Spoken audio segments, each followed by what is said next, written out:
Got my wife's 2013 Explorer Sport. Needed new shocks. Already got this side on. So I'm going to walk you guys through what you need to do and in what steps and what order. All right. So first you got to take off your sway bar end link, which is a 21 millimeter. So you rotate it, smash your arm into your rotor, and put your hand behind it and make sure it's not rotating, which it is. And then you're gonna run a 10 millimeter in the middle here. Get your 21 millimeter. If you've got one, use a ratcheting wrench.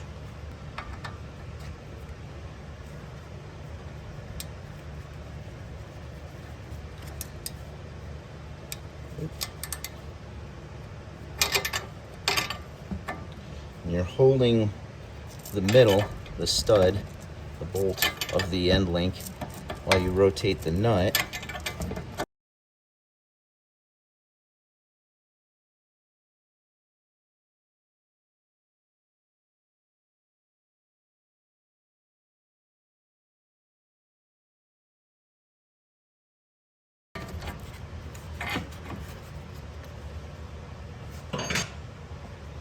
So then you're going to rotate the steering assembly slightly. I'm just turning it, and that should come right out for you. Next step, you're going to pull your little vacuum line out here, and there's a piece at the very bottom down here. Just take a screwdriver and very gently pop that out. If you can, you don't want to hurt your vacuum line. This one actually came out. Shouldn't have said it. I was about to. There we go. That's what should happen. They don't always do that. Sometimes they just break like the other side did. Take that,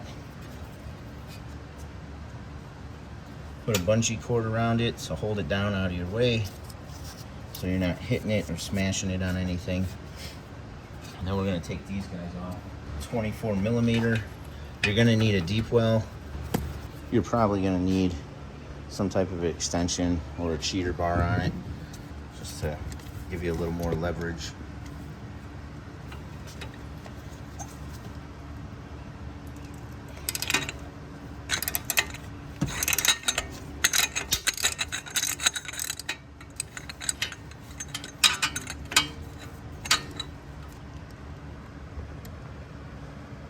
There's your bottom one.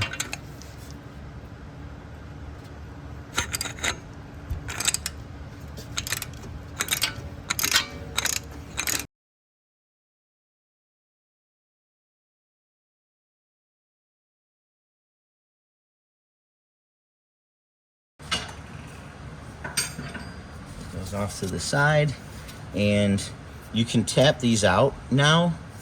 But know that when you do tap it out, it's going to put some stress on your brake line. So maybe bungee that up. But what we're going to do is we're going to go to the top and we're going to start taking those out.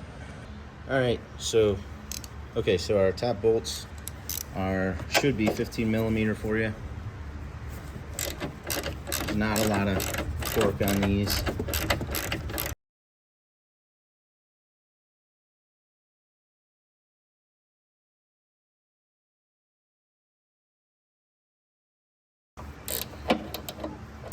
And the good thing is once you bring them up a ways, then you can use a shorter socket, a shorter 15 millimeter to kind of get in there and get those out too.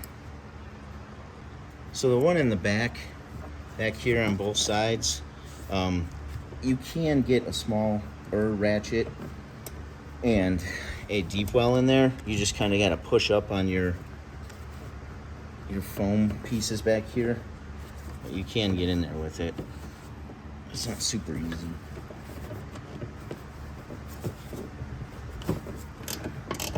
If you got a little pneumatic ratchet, you can, once you break these free, those are fairly small and you can get them back in there.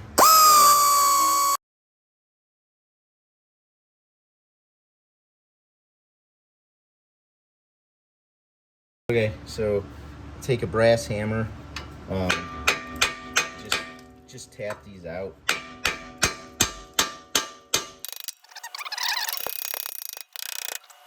So I'm holding the bottom of the caliper and the rotor here, just so this whole thing doesn't drop.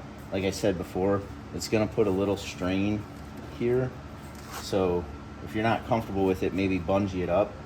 I think ours is gonna be fine. This one's not dropping as far as the other one did. I feel like the other one really dropped. It's definitely trying to rotate.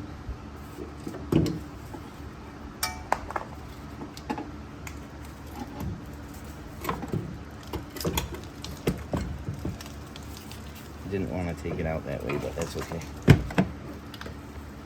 There we go. All right, so take these nuts off the top of your strut there before you put it in. We're gonna try and put this thing in and then set it in here for a second.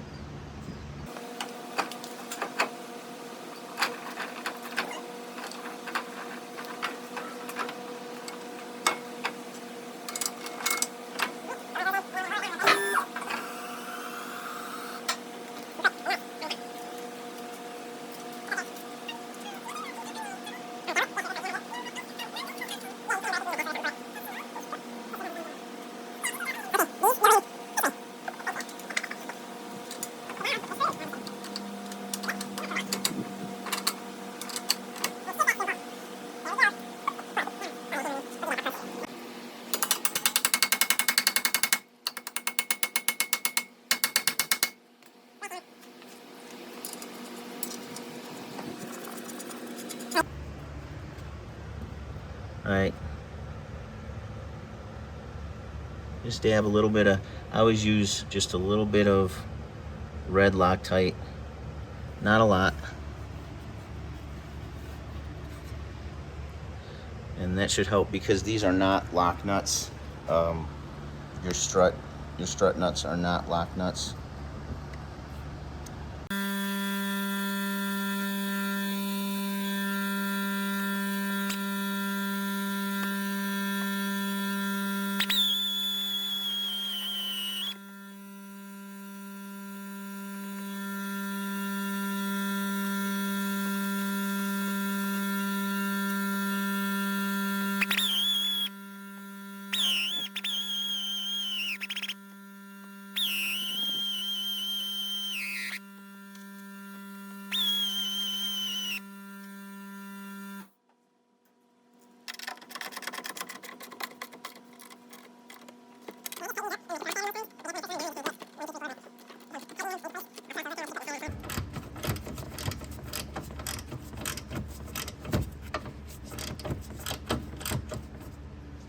So you got your clip down here, this guy.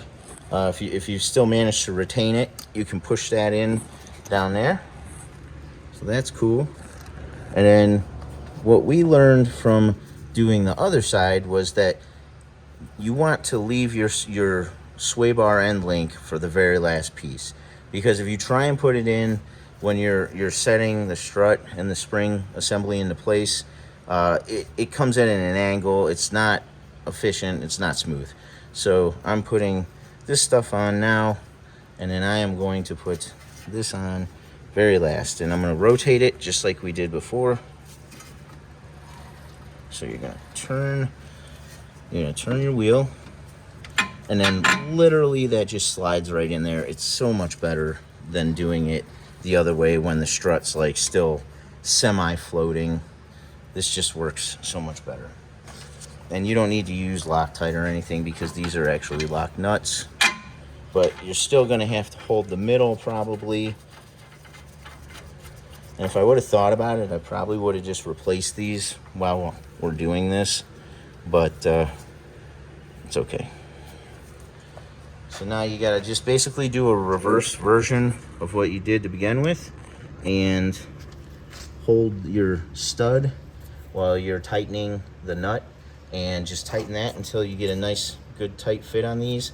And I'm not sure what the torque is for any of these. but I torqued them down to what I would have.